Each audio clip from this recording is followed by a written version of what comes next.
Nakagawa na tayo ng topic tungkol sa kinatatakutang banaken o king cobra dito sa ating bansa kabayan. At ngayon, sa panibagong topic na ahas ulit ang usapan, usisain naman natin, ang mga cobra na matatagpuan natin, dito sa ating bansa. Tatlong klaseng cobra na matatagpuan sa iba't ibang bahagi ng Pilipinas. Simulan natin sa una sa ating listahan. Itong ahas na ito ay matatagpuan sa bahaging timog ng Pilipinas. May halong kulay na dilaw, itim, at berde. So ito ang kadalasang makikita sa mga lugar ng Mindanao kabayan. Sikat ito sa tinatawag na Samar Cobra. Personally, ganitong kulay rin ang makikita namin sa aming lugar kahit hindi kami sa exact na Samar. Nasa Mindanao kasi kami. Itim na may halong dilaw ng cobra. Ganitong cobra ang makikita namin kadalasan, dito sa area namin, dito sa Mindanao. May dilaw, at talagang dark ang kulay. Mixed ang kulay nito, at marami na ring nabiktima. May kakayahan rin itong lumuwa o mag-spit ng kamandag kabayan, nakakabulag ng mata kapag hindi maaagapan. Nakakamatay ang kamandag, kapag natuklokan ng kobrang ito, nang wala pang isang oras kapag hindi na aksyonan.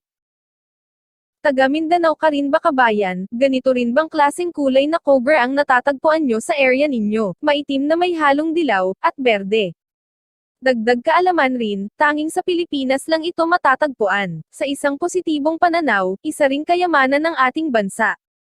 Yan ang Samar Cobra, o tinatawag ring Southern Philippine Cobra, na matatagpuan sa mga bahagi ng Mindanao, mga timog na bahagi ng Pinas. At mula sa timog, punta naman tayo sa hilagang bahagi ng Pilipinas. Ito ang pangalawa sa ating listahan, ang pinaka-common at pinakakilala na cobra sa Pilipinas, ang Philippine Cobra o Philippine Spitang Cobra o tinatawag ring Northern Philippine Cobra, sapagkat matatagpuan ito sa mga hilagang bahagi ng Pilipinas. Correction rin po tungkol kanina. Yung Samar Cobra ay sa Mindanao, at ilang bahagi ng Visayas, basta't sa mga timog na bahagi ng Pinas. At ito namang Northern o Philippine Cobra ay sa mga bahagi ng Luzon naman. Ang kulay ng Philippine Cobra o Northern Philippine Cobra ay iba sa Samar Cobra kabayan. Kung ang Samar ay may dilaw, itim at berde, ito namang Philippine Cobra ay kulay brown. Light brown man o dark brown. Gaya ng Samar Cobra, nagsispit rin ito ng kamandag, kaya tinawag rin na Philippine Spitang Cobra ito.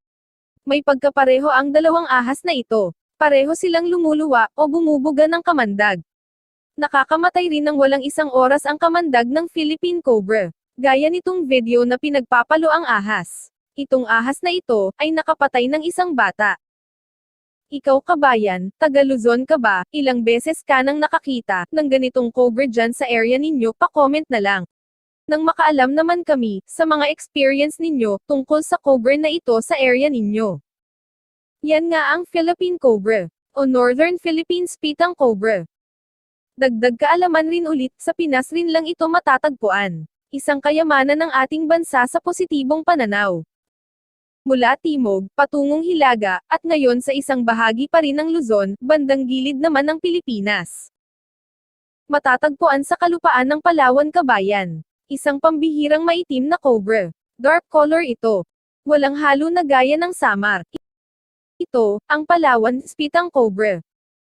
Malalaman mo kaagad kung makikita mo ito sa Palawan kabayan. Pure black naman kasi, at lubhang nakakatakot hawakan, para nga itong maliit na banaken, o king cobra kung titingnan ang bahagi ng ulo. At hindi gaya ng dalawang nauna sa ating listahan, itong ahas na ito, ay makikita rin sa iba't ibang bahagi ng mundo. Ito naman kasi, ay isang uri ng Equatorial Spitang Cobra, o tinatawag ring Black Spitang Cobra. Heto ang isang video sa isang upload sa YouTube channel ni Sir Sergey. Sa Palawan po itong lugar o binidyohan. Kung makikita natin, pure black talaga ang cobra na ito. Napakaganda ng kanyang pagkaitim, plain black na cobra. At gaya rin ng mga naunang cobra, masyado ring makamandag ang Palawan Spitang Cobra. Kaya kung makikita mo ito sa Palawan, umiwas na lang tayo kabayan. Meron ba sa inyo na taga Palawan, ano ang alam nyo sa ahas na ito? Share mo naman sa amin. Meron rin ba kayong nakitang ibang klaseng cobra sa lugar ninyo? Ibahagi nyo naman sa comment section. Basta ako personally, sa Mindanao na area namin, ang makikita namin kadalasan, ay ang Southern Cobra o sikat na Samar Cobra. black na may halong yellow, at halong green. Yan ang tatlong klaseng cobra na topic natin ngayon. Samar Cobra, Philippine Cobra, at ang huli, Palawan Spitang Cobra. Kung gusto nyo ring pag-usapan ang King Cobra, may video po tayo nito. Akin na lang ilalagay sa description. Sana may bago kayong natutunan at nalaman sa mga cobra natin sa Pilipinas. Hanggang sa susunod na topic kabayan.